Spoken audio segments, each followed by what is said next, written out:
You are listening to Compound Money Quietly, the CMQ Investing podcast. My name is Chris Franco, and in this episode, I'm going to share my honest, raw take on Peloton.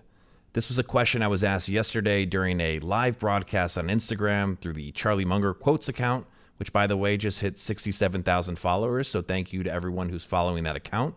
This answer to this question that I'm about to share with you is one that got a great response. I'm excited for you to hear it. It's coming right up. Before we get into it, just a friendly reminder, if you're not already following the podcast on Apple or Spotify, to go ahead and do that. It just takes a few seconds, and that way you will never miss an episode. They will be in your feed as soon as they are released, and I'm releasing multiple episodes every single week, so this is the best way for you to stay on top of all the content. Now, with that said, let's get to it. Next question here. What are my thoughts on Peloton's future? They are a great company that met hard times. So I disagree. I think Peloton's future is probably getting bought by another company or becoming the next NordicTrack or Bowflex. I don't think Peloton's a great company at all. I think they make a product that you typically see there's some sort of fad around every, 5 to 8 years.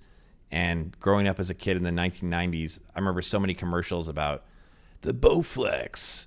The Bowflex, from your home, you can get the kind of body you've dreamed of. You're, NordicTrack. No, I just work out and the kids say, "Mommy, you're so strong." You grew up with those commercials, and like you knew some parents who's, they bought it. It would be in their basement, and then eventually they'd never use it anymore. And I look at something like a Peloton, and this is oversimplification, but maybe it's the perfect simplification. There's two types of people that buy Pelotons. The first group are people that actually work out and exercise, and they're looking for a way to freshen up their workout. They want to do, they like the, high intensity cardio. They like to do it from their home. It's novel enough, cool. They can afford it. They buy it. It's great. Then there's the group of people who they're looking for finally looking for that product that's going to fix them, that they're going to actually start this healthy habit of exercising regularly. And, when you come down to it, those people are going to quit too. And so you have two groups of people that eventually are going to no longer use your product. And you can come up with a great story of why this is different this time and how, they're going to they're going to buy more, maybe, but I don't see it. It's just not, it's not as realistic. And this is one of those things that I've learned. I wouldn't have believed this early on, kind of in my own self-education, because I would have said, hey, you're thinking it's easier than it is. But I really do believe this is an example where you don't have to get that deep in the weeds or know that much, other than just know the big ideas and know that there have been Pelotons before.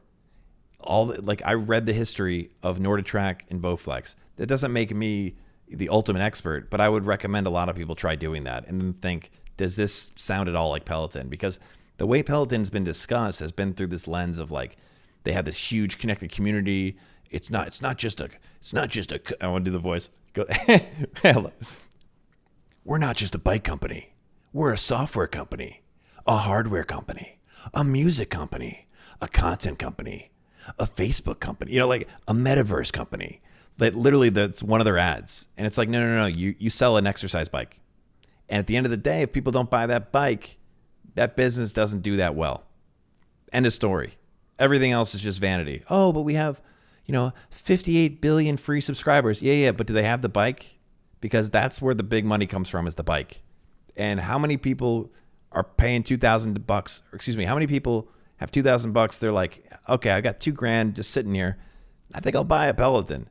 I think that audience has been getting smaller and smaller and smaller because the people that who could have been those people have already done it. That's my take.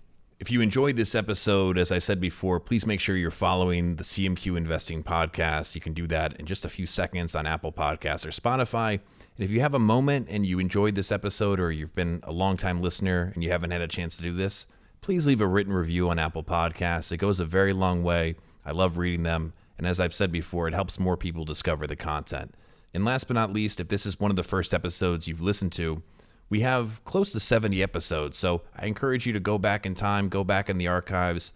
All the episodes are intended to have enduring wisdom about investing. So even if we're talking about a current event or a current situation like we did in this episode, we're bringing together these big time-tested investing principles in a way that helps us hopefully internalize them, apply them, and then profit from applying them.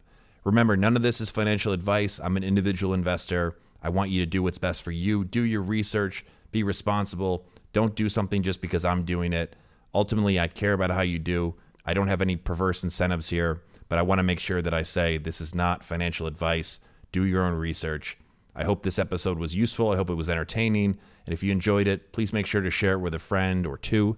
That also goes a very long way. Once again, my name is Chris Franco. This has been Compound Money Quietly, the CMQ Investing Podcast.